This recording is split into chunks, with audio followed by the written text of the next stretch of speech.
जिममध्ये लव जिहाद होत असल्याचा आमदार गोपीचंद पडळकरांचा दावा। मुलींनी जिममध्ये जाण्याआधी ट्रेनर कोण आहे ते पहा, पडळकर यांचा सल्ला।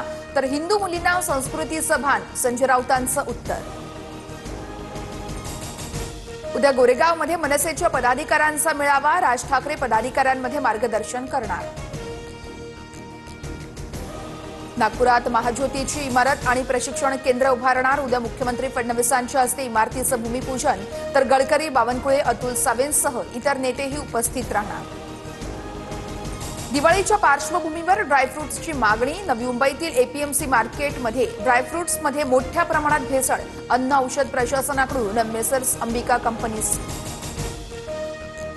दिवाळीत नाशिक जिल्ह्यातील बाजार समित्या बंद, कांदा विक्रीसाठी रांगा, आवक वाढल्यानं कांद्याचे दर कोसळले। दिवाळीच्या तोंडावर कांदा उत्पादकांसोबत व्यापारी वर्गात नाराजी।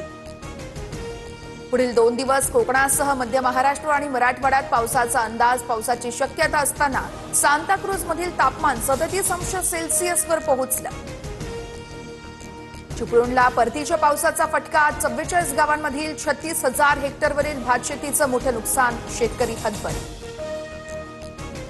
नांदेडच्या चेनापूर तांड्यामध्ये 70 ते 75 जणांना पाण्यातून विषबाधा, विहिरीतील पाणी पिल्यानं विषबाधा झाल्याची प्राथमिक माहिती। पाण्याचे नमुने तपासणीसाठी प्रयोगशाळेत पाठवणार।